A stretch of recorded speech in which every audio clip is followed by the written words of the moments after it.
Morning sa inyong lahat, nandito na naman ulit kami. Ayan, bibidyohan natin siya ulit. Ang lapit niya ngayon guys, kaya ayan, napaano ako, napabidyo ako nang wala sa oras. Solo siya, malamang nag-break na sila. Nag-break na sila. Hindi, iba yan. Ay naku mga yan. Bakit yung mga ano ngayon, mga nagsosolo na lang? Ay naku, mga broken heart sila ngayon. Ayan siya, di ba? May isa din doon, may broken heart dito sa dulo. Ayun o. Ayan. Ayan, paparating siya. Nakikita niya sa gitna.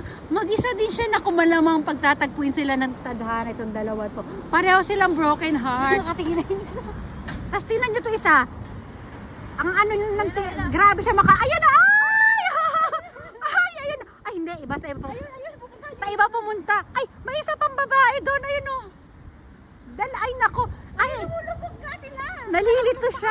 nalilito siya kung sinong lalapitan niya.